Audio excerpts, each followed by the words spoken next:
21절입니다. 제가 가진 성경으로는 321페이지입니다.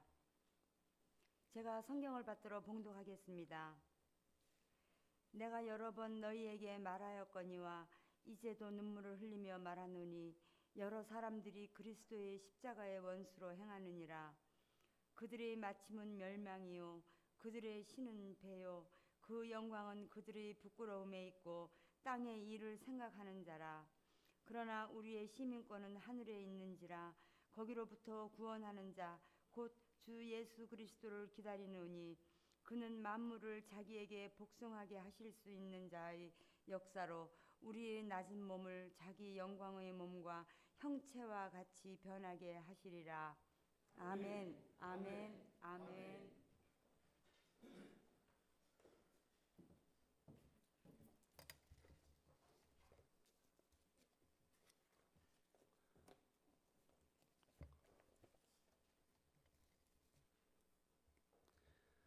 오늘 2월 첫 주일인데요. 오늘부터 가능한 한 주간, 한 달 동안 성경이 말하는 축복에 대한 말씀을 같이 나누려고 합니다. 오늘은 주님이 바라시는 축복, 주님이 원하시는 축복, 그런 제목으로 같이 말씀을 나누려고 합니다. 빌립보 교회에만 나오는 아주 특별한 이야기가 있어요. 빌립보 교회가 세워진 근거를 말하는데요. 사도행전 16장 6절 이하를 보면 바울 사도가 빌립보를 가려고 하지 않고 아주 가난한 사람들이 살고 있는 아시아를 가고 싶었어요. 그런데 성령님이 아시아로 가고자 하는 바울 사도를 막았습니다. 그러는 중에 환상 중에 마게도냐 사람, 말하자면 빌립보가 속해 있는 한 큰 성이죠. 오늘날로 말하면 스테이트 같은 주를 말합니다. 그 마게도냐에서 한 사람이 환상 중에 손짓하면서 건너와서 우리를 도우라 하는 그런 말씀을 듣고 이것이 주님의 뜻이구나 하고 아시아로 가는 것을 포기하고 빌립보, 저 로마를 향해서 가게 됩니다. 이 빌립보는 로마 식민지였어요. 그래서 그 이름이 당시 로마 황제가 필립이었는데 그걸 우리말로 번역할 때 빌립보 이렇게 번역한 거예요. 그래서 필립이라는 이름을 따서 지은 도시가 바로 빌립보입니다. 황제가 이름을 지어줄 정도이니까 여러분 얼마나 그 도시가 번창하고 화려했는가를 우리가 짐작할 수 있어요. 옛날 중국이 영국의 식민지로 있을 때 홍콩이 땅은 중국인데 도시는 화려한 런던을 닮은 것과 같았던 거죠. 빌립보는 식민지였지만 도시는 로마풍이었습니다. 그래서 사람들이 자신의 성공을 위해서 이 빌립보로, 말하자면 홍콩으로, 오늘 우리 같으면 서울로, 미국 같으면 저 뉴욕으로 사람들이 몰려들기 시작한 것이죠. 저희 교회가 이 건물에 올 때 부흥될 조건은 아무것도 보여지지 않았어요. 그냥 사람의 눈으로 보면 여기서 부흥될 조건 보여지지 않았어요. 근데 우리 교회의 부흥의 열쇠를 제가 이 교회 오면서 봤습니다. 여러분 안 믿을지 몰라도 저는 봤어요. 사도 바울이 빌립보에서 설교를 했을 때 사람들이 얼마나 구원을 받았는가. 베드로는 한 번 설교할 때 3,000명이 돌아왔어요. 사도행전에 보면 어마어마한 사람이 몰려왔습니다. 한 번 설교할 때 3,000명이 회개하고 돌아왔으니까요. 근데 바울 사도는 누구 급입니까? 급으로 따지면 베드로 급이에요. 급으로 따지면은 그런 인물이었어요. 그런 하나님의 종이었어요. 하지만 그가 설교를 잘못한 것도 아니고 또 주님이 가라 해서 가서 빌립보에서 설교했는데 그 설교를 듣고 회심한 사람이, 회개하고 돌아온 사람이 몇 명이었는가 하면 적어도 베드로 수준이라면 그래도 3,000명은 안 돼도 1,000명 정도는 돼야 되지 않겠어요? 그런데 그 중에서 딱 한 사람만 그 설교를 듣고 돌아왔어요. 그 한 사람도 다른 사람도 아니요, 이방 여자인 이 바로 루디아라는 자주장사, 옷감 장사하는 한 여성이 돌아왔어요. 여러분, 이 말씀에서 부흥이 보시나요? 부흥이 보여지나요? 바울은 설교했지만 설교에 성공하지는 못했어요. 마치 저 누가복음 4장에서 예수님이 설교할 때 설교를 듣고 나서 예수님 설교를 들은 그 고향 사람들이 예수님을 잡아다가 분노하고 화가 나가지고 예수님을 나사렛 동네에 낭떠러지로 가서 죽이려고 한 것처럼 예수님도 그랬어요. 고작 해야 한 사람 옷장사 루디아만 복음을 들었습니다. 그것이 사도행전 16장 14절에 나와요. 여러분들 주보 한번 읽어보실래요? 주보에 성경 나와 있죠? 사도행전 16장 14절 다 같이 읽겠습니다. 시작. 두아디라시에 있는 자색 옷감 장사로서 하나님을 섬기는 루디아라 하는 한 여자가 말씀을 듣고 있을 때 주께서 그 마음을 열어 바울의 말을 따르게 하신지라. 한 사람, 두 사람도 아니에요. 그리고 나서 그 성경 보면은 바울 사도가 루디아라는 한 여자를 구원시킨 다음에 그 다음에 귀신을 막 쫓아냈습니다. 여러분, 귀신 쫓아내면 인기가 있게 돼 있어요. 어떻게 보면 폭발적인 교회 부흥이 일어날 수 있는 좋은 기회였습니다. 그런데 귀신 쫓아낸 일 때문에 바울 사도가 감옥에 갇힙니다. 감옥에 끌려가요. 그런데 놀라운 것은 그 감옥이 은혜였고 감옥이 계획된 것이었어요. 그곳에서 바울은 원망이 아니라 찬송하고 기도했습니다. 여러분, 우리가 억울하고 아파도요, 주님을 기쁘시게 하는 오늘 여러분의 예배가 되기를 바랍니다. 이것이 오늘 빌립보에 그리고 오늘 서울에 살고 있는 우리에게 주는 교훈이에요. 맨날 우리는 어떻게 보면 똑같은 감옥과도 같은 이 세상 속에 살아도 주님께 하는 찬양과 기도가 있는, 언제든지 먼저 기도와 찬양과 예배가 있는 그러한 여러분들이 꼭 되시기를 바랍니다.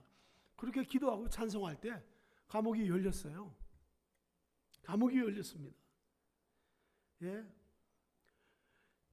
하나님 앞에 하나님께서 이 바울 사도를 통해서 찬송하고 기도하게 했는데요, 이 찬송을 통해서 감옥이 열립니다. 여러분, 찬양은 능력입니다.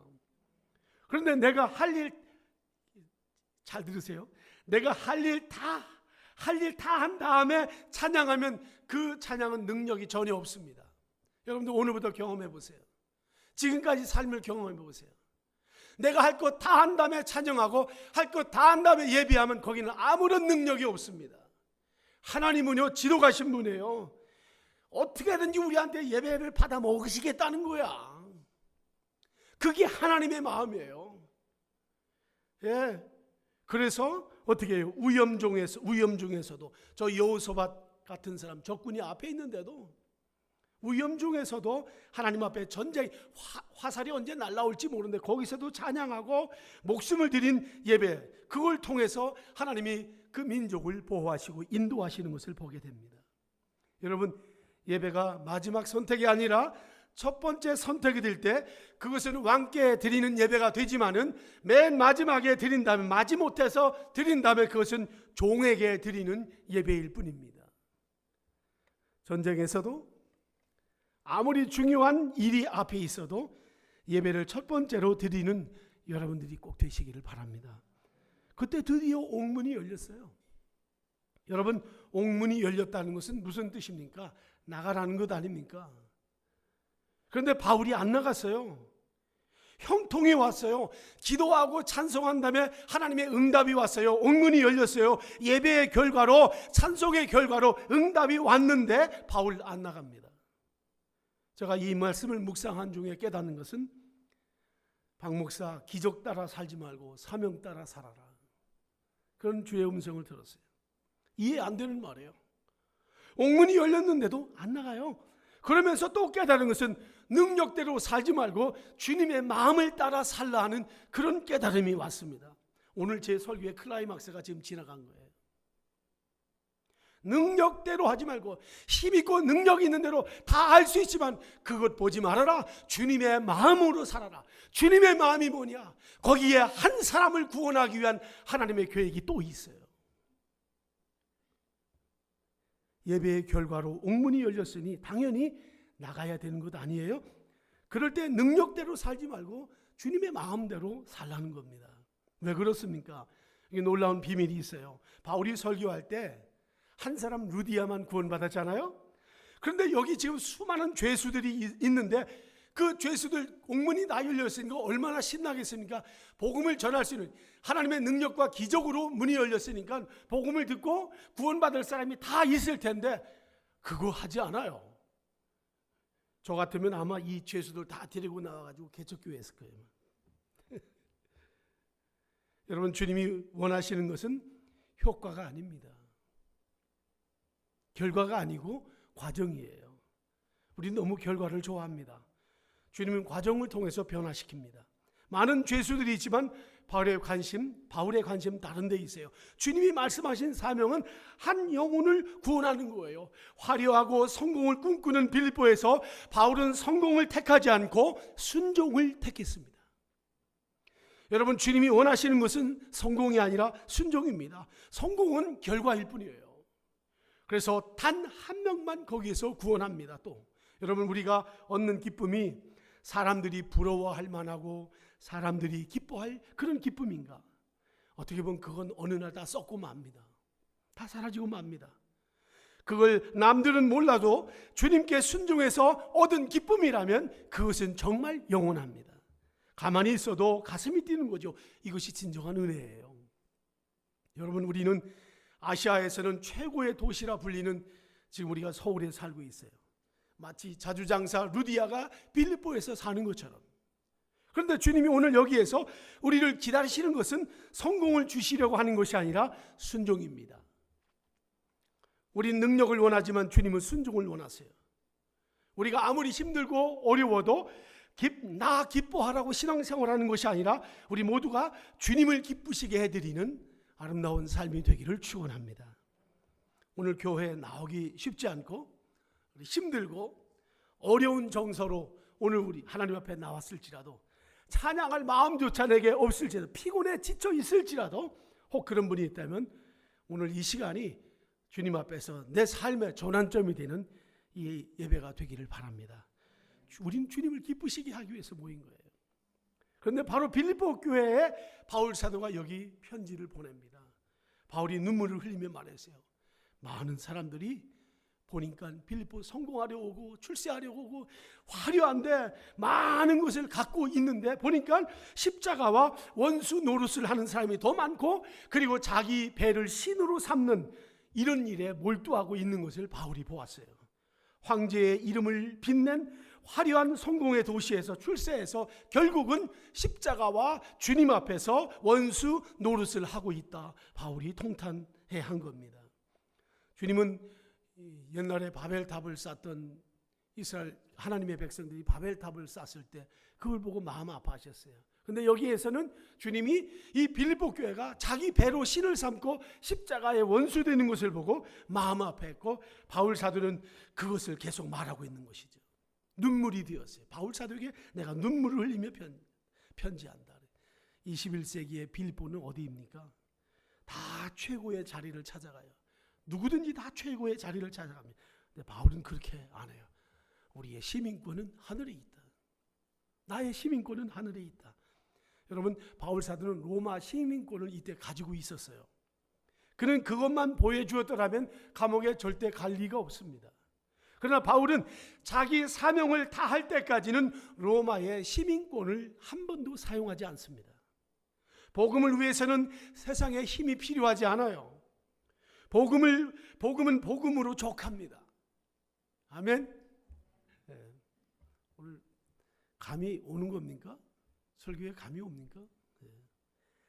2부 예배 때는 꼭 커피를 꼭 준비 좀 해주세요. 커피. 네. 제 방에 박스가 있는데 거기에다가 커피 설교하려고 그래요. 지금 커피를 진짜 좋아하는 사람은 무슨 커피를 마세요? 예? 무슨 커피 마십니까? 블랙커피. 이런 때 영어 한번 해야지. 블랙커피를 마신다고 그래요. 그래서 커피 맛을 잘 모르면 거기에다 뭘 탑니까? 설탕을 타야 되고 그 다음에 프림을 타야 합니다. 누가 그러더라고요. 설탕 타고 프림 타는 것은 커피 모독이다 이렇게 말하더라고요. 우리 교회는 대부분 삼위일체 커피를 다 마시는데 주일날. 여러분 이게 누구 이야기인 줄 아세요? 우리 한국교회 이야기입니다. 블랙커피인 복음에다가 온갖 것을 다 섞어버렸어요. 십자가 감격이면 족한데 부활신앙이면 더 이상 바랄 것이 없는데 한국교회는 복음에다가 말하자면 십자가의 블랙커피에다가 심리학의 프림과 그 다음에 마케팅의 설탕을 잔뜩 집어넣어놨어요. 너무너무 집어넣었어요. 이제는 점점 더 십자가의 보혈에 그 블랙커피 양보다 심리학과 마케팅의 설탕과 프림이 점점 더 많아지고 있는 거예요. 그러면서 한국교회는 이렇게 말합니다. 우리 교회는 프림교회다. 이해가 되시는지 모르겠어요. 우리 교회는 설탕교회다. 십자가 빼버리고 구원받지 않은 사람들이 모이기 쉬운 그런 교회가 만들어지고 있다는 거예요. 어느 날부터 심리학, 축복, 번영신학의 이 프림을 넘는 교회가 되고 만 겁니다. 여러분 복음이면 족합니다. 그런데 죄사함이 없으면 어떻게 사람들은 반드시 딴 것을 찾게 돼 있습니다. 여러분 정말 세상에서 모든 것 잘 돼도요 다 지나고 보면 별것 아닌 거예요. 세상의 성공자, 우리가 성경에서 솔로몬만한 사람이 있습니까? 솔로몬은 이런 말이죠. 내 눈으로 봐서 이 감각적으로 딱 시각적으로 들어오는 것은 안 해본 것이 없다고 그랬어요. 이런 사람 없습니다, 세상에. 내 눈에 보여져 가지고 내가 안 해본 것이 없다고 그랬어요. 그는 우리 육신이 부러워하는 거 다 가졌습니다. 솔로몬 학력 좋았죠? 권력이 있었죠? 재물 다 나라가 다 자기 겁니다. 부귀영화가. 그런데 그의 인생의 마지막에 한 고백은 뭡니까? 모든 것이 허무하다는 거예요. 헛되니 모든 것이 헛되다. 성경에 헛되다는 말을 그렇게 많이 강조한 데가 없어요. 헛되다. 1987년 파괴한 우리나라 최고 재벌의 회장인 이병철 씨가 평생에 가지고 있던 질문, 삶의 의문 24가지를 저 절두산에 있는 박희봉 신부님에게 보냈어요. 그런데 이 박희봉 신부님이 이 대답을 안 해줬습니다. 이 신부님도 답을 주지 못하고 중간에 또 어떤 신부님에게 이 답을 좀 해서 좀 보내라고 했는데 그분도 이렇게 연세가 드셔가지고 못해가지고 후에 이 세월이 지난 다음에 재작년쯤 됐나요? 차동엽 신부라는 분한테 이 묶음이 질문이 들어갔어요. 이것을 잘 이렇게 정리해서 대답을 해줬으면 좋겠습니다. 그래서 그분이 책을 지었어요. 그 책을 나왔습니다. 잊혀진 질문이라는 책으로 나왔어요. 잊혀진 질문. 거기에 제가 그것을 보니까 거기에 이병철 씨가 여러 가지 질문 중에 이런 질문이 있어요. 신은 인간을 사랑했다면 왜 인간에게 고통과 불행과 죽음을 주었는가? 그 다음에 또 하나 질문 중에 중요한 건 영혼은 무엇인가? 영혼이란 무엇인가? 그리고 또 하나는 성경의 부자가 천국에 가는 것은 낙타가 바늘구멍에 들어가는 것에 비유했는데 그러면 부자는 악인이란 말인가? 이런 질문했어요. 그리고 24번째 마지막 질문이 종말은 언제 오는가? 이런 질문을 했습니다. 이병철 씨 대단한 분이에요. 제가 그 글을 보면서 죽음의 문제를 질문했습니다. 영혼의 문제를 질문했어요. 돈 많이 벌 부자들이 하나님 나라에 못 간다고 했는데 부자의 가치와 존재에 대한 문제를 퀘스천으로 내놨어요. 그리고 맨 마지막 24번째는 인간의 종말은 언제 오는가? 세상의 종말은 언제 오는가? 이걸 고민했다는 거 아닙니까? 그런 면에서 훌륭한 분이에요, 이분. 그 후에 문제는 해결을 받았든 받지 않았든 간에 이 문제를 그렇게 고민하며 살았다는 거죠. 해결받지 못하고 돌아가신 거죠. 여러분, 빌립보는요, 성공을 위해서 몰려온 사람들입니다. 그러나 바울은 로마 시민권이 있어도 쓰지 않아요. 사명을 다하기까지 세상의 권력을 쓰지 않고 한 사람 그 간수, 자결하려고 하는 그 간수를 구원시킨 다음에라야 내가 로마 시민권이라고 밝힙니다. 여러분, 인간은 성취가 아니라 변화입니다. 우리 대한민국이 20세기에 우리 지금으로 봤을 때, 이 현 시대를 봤을 때 전반전은 성공 시대라고 볼 수 있어요. 성공을 위해서 열심히 노력했어요. 그러나 후반전 21세기는 성공한 사람을 쓰는 것이 아니라 변화받은 사람이 이 땅에도 필요하다는 것을 저는 감지합니다. 우리는 성공해서 변화가 아니라 사실 인간은 실패해서 변화되잖아요. 성공만 해가지고 사람이 변화되는 것 아니죠. 솔로몬은 전 생애가 성공 그 자체였어요. 그런데 그런 사람이 모든 게 허무하다 그랬어요. 나폴레옹도 그런 말 했죠. 나의 사전에 불가능 없다. 근데 그 사람 마지막에 한 말이 인생 허무하다 그랬어요. 솔로몬보다 사실 더 위대한 사람을 소개하려고 합니다. 베드로입니다. 밤이 맞도록 고기 잡았어요. 밤이 맞도록 고기를 잡았는데 헛수고 헛됐어요. 그도 헛되었습니다. 그런데 그가 주님께 순종했을 때 단 하룻밤에 고기가 많이 잡혔어요. 요즘 우리 시쳇말로 말하면 대박 났습니다. 대박 났어요. 한마디 말씀에 순종했더니 그가 수고했던 거 헛수고였지만은 어마어마한 고기가 잡혀서 2배에 가득 채워지게 됐어요. 이때 베드로가 뭐라고 했습니까? 주님, 오랜만에 제가 또 이렇게 수입이 생기니까 잔치 한번 벌이겠습니다. 11조는 제가 먼저 낼 거고요. 생각도 안 했는데 이런 기적을 이로 사업이 번창하게 됐으니 제가 생각해 보니까 아무래도 주님 저하고 같이 동업하시죠. 네? 주님 관리 파트 하시고 저는 영업 파트 하겠습니다. 이렇게 했습니까? 지금이야말로 고기를 많이 잡아 수입을 올릴 때인데, 그런데 그는 놀랍게도 그런 하나님의 놀라운 축복을 받았는데 그가 뭐라고 말했는지 여러분 성경 한번 보세요. 그 주보에 있습니다. 누가복음 5장 8절. 항상 제가 주보에 넣으니까 성경 찾기 쉽게 거기 해놨어요. 누가복음 5장 8절 같이 읽습니다. 시몬 베드로가 이를 보고 예수의 무릎 아래에 엎드려 이르되 주여 나를 떠나소서 나는 죄인으로소이다. 여러분, 성공하고 잘되고 지금 어마어마한 축복을 받았는데 나를 떠나달라는 거예요. 내가 죄인이라는 거예요. 이것이 바울 사도가 하나님 앞에 베드로가 하나님의 은혜를 던지고서 고백한 거예요. 여러분, 이때 베드로 많은 것 얻었습니다. 하지만 베드로는 육이 채워지는 순간 깨달아요. 그 순간 자기 영의 죄가 있다는 것을 발견합니다. 그는 솔로몬보다 더 지혜롭고 훌륭한 사람이었어요. 베드로는 단 하루의 성공을 주실 때에도 그는 육의 성공을 즐거워하기보다는 영의 실패를 보고 회개한 사람입니다. 왜 그랬을까요? 깊은 데로 가서 그물을 던지라 했을 때 그는 순종했습니다. 여러분, 순종이 축복입니다. 인생은 노력이 아니라 순종이에요. 순종하니까 고기가 막 나왔습니다.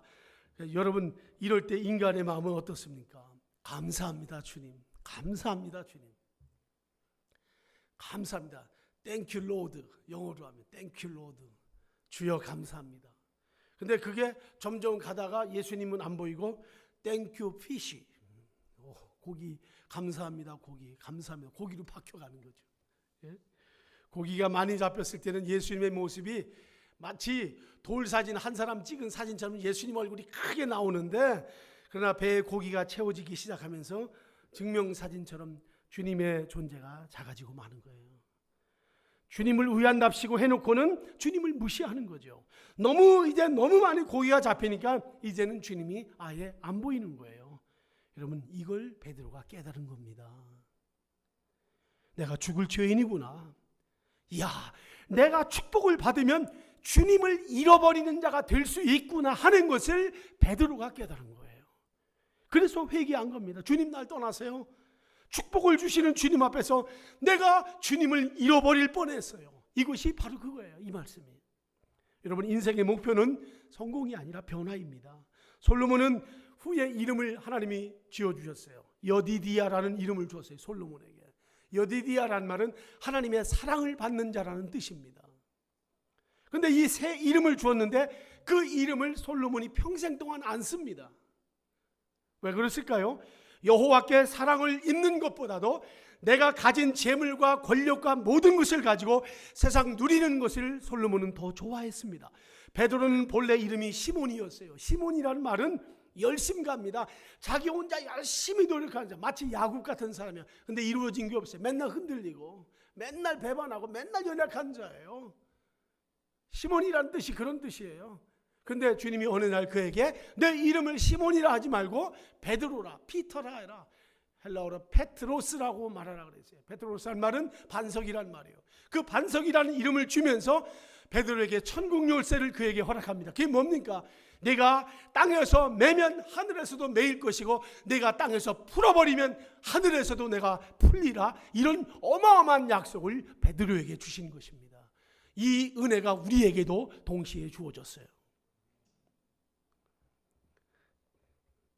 베드로 아무것도 얻은 것도 없습니다. 그러나 새 이름을 얻었고 솔로몬은 부귀 영화와 지위를 얻었지만 그걸 다 사용해서도 새로운 이름 여디디야, 하나님께 사랑을 입었다는 이 이름은 사용하지 못했습니다. 이와 같은 사건이 성경에 똑같이 한 집에서 일어나요. 똑같이 한 집에서 아버지 이삭과 아들 야곱입니다. 마치 솔로몬과 베드로처럼 경험한 일이 한 가정에서 여기 일어나요. 이삭은요, 창세기 26장 12절에 보면 사업이 100배나 수입을 얻었다고, 100배가 늘어났다고 그랬어요. 이야, 대단한 거예요. 여러분, 사업해 가지고 수입이 100배가 얻어진다면 그건 잠 못 자. 100배. 오, 이거는 대단한 거죠. 한 10배만 남겨도, 아니 한 5배만 남겨도, 5배는 배만 남겨도, 근데 100배가 얻었습니다. 가는 곳마다 이삭이 잘 돼요. 그 블레셋 사람들이 우물을 막으면요, 그 다 해가지고 그 사람들이 우물을 파면 우물이 안 나오는데 이삭이 우물을 파면 우물이 막 나와요. 그들이 방해를 놓으면 방해 놓을수록 가는 데마다 더 잘 돼요. 그래서 마지막 판 이름을 르호봇이라고 했어요. 르호봇이라는 것은 하나님이 더 넓고 광대하게 그에게 복을 주셨다는 뜻이에요. 이삭은 가는 데마다 잘 돼요. 근데 야곱은요, 고작 베델에서 그냥 돌베개 하나 자고 하나 베고서 잠자고 거기다 기둥 하나 세웁니다. 그리고 기근이 나니까요, 어떻게 했습니까? 가족들 70여 명 데리고서 애굽으로 갑니다. 거기 가서 바로 왕에게 그가 이런 말합니다. 내 인생이 험악한 인생을 살았다. 야곱 그렇게 말해요.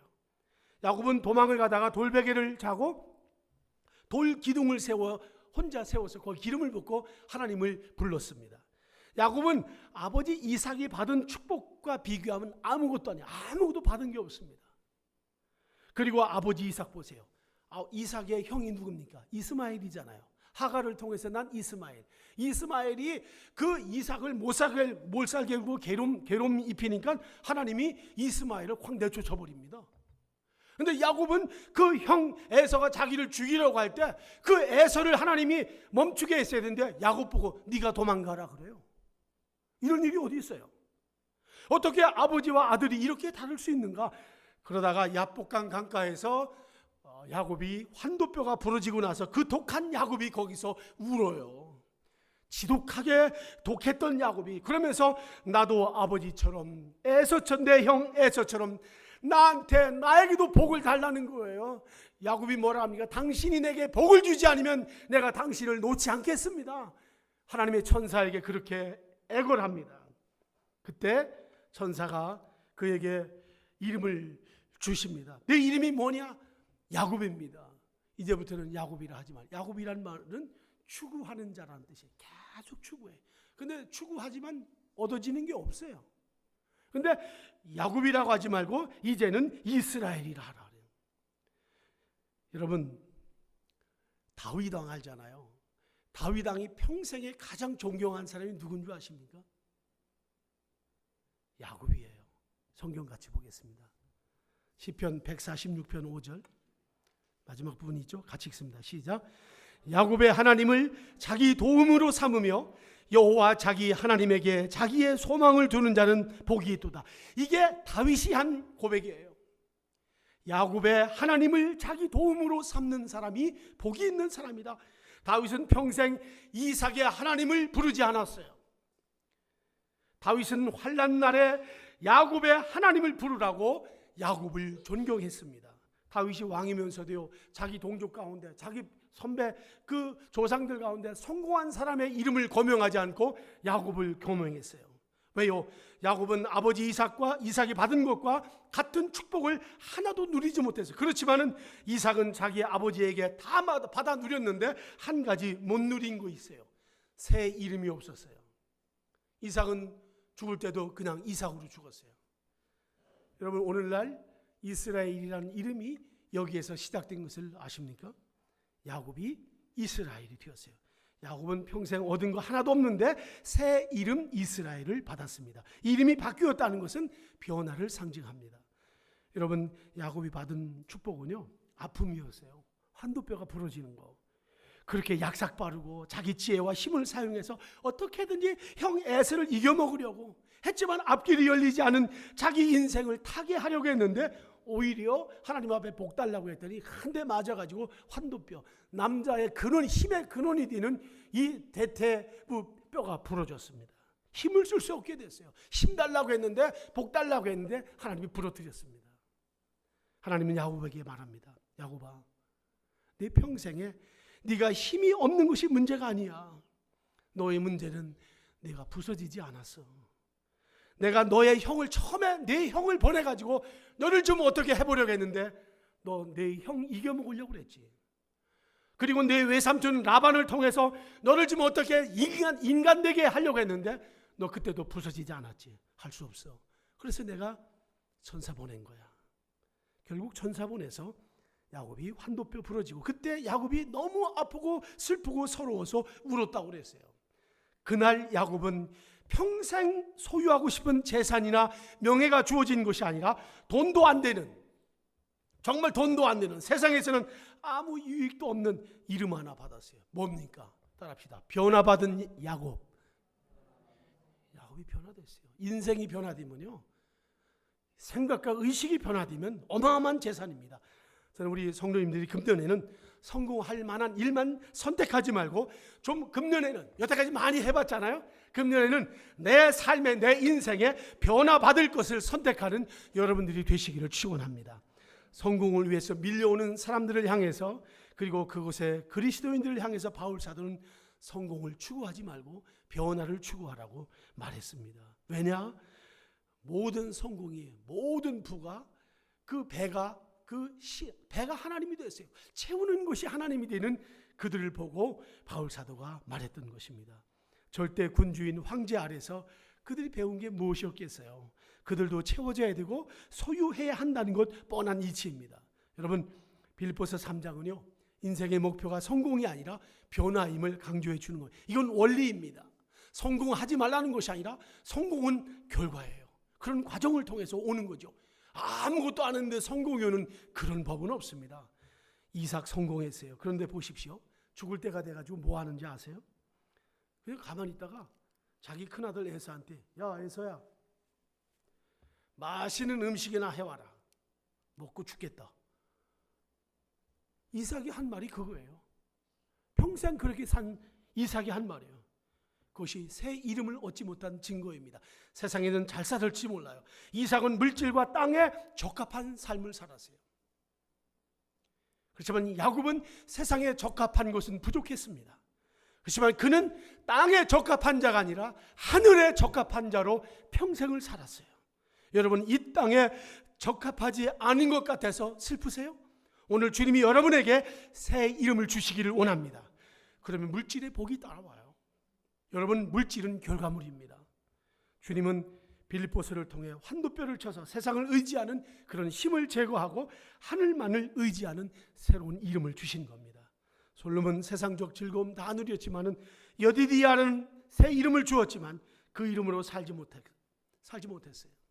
그러나 베드로는 이름이 시몬이었지만은 천국 문을 여는 새 이름 베드로를 얻고 그렇게 믿음으로 살았습니다. 이 땅에서 육신은 슬픔이 있어도 혹 땅에 적합하지 않은 것 때문에 우리가 갈등이 있어도 하늘에 적합하여 영의 기쁨, 마음의 자유, 그리고 삶에 항상 기쁨과 축제가 이루어지는 여러분의 생애가 되기를 주님의 이름으로 축원합니다. 한번 기도할까요?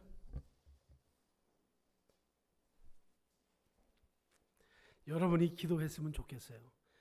기도하십시다, 여러분들. 세상적으로 어렵고 부족해도요, 감사했으면 좋겠어요.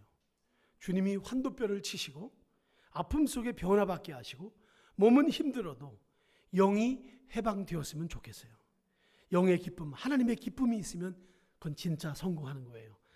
저는 오늘 우리 모자이크 교우들이 하늘에 적합한 자가 되기를 바랍니다. 하늘의 것이 세워진 자는 세상의 것이 자연히 따라오게 되어 있어요. 순서를 바꾸지 마세요.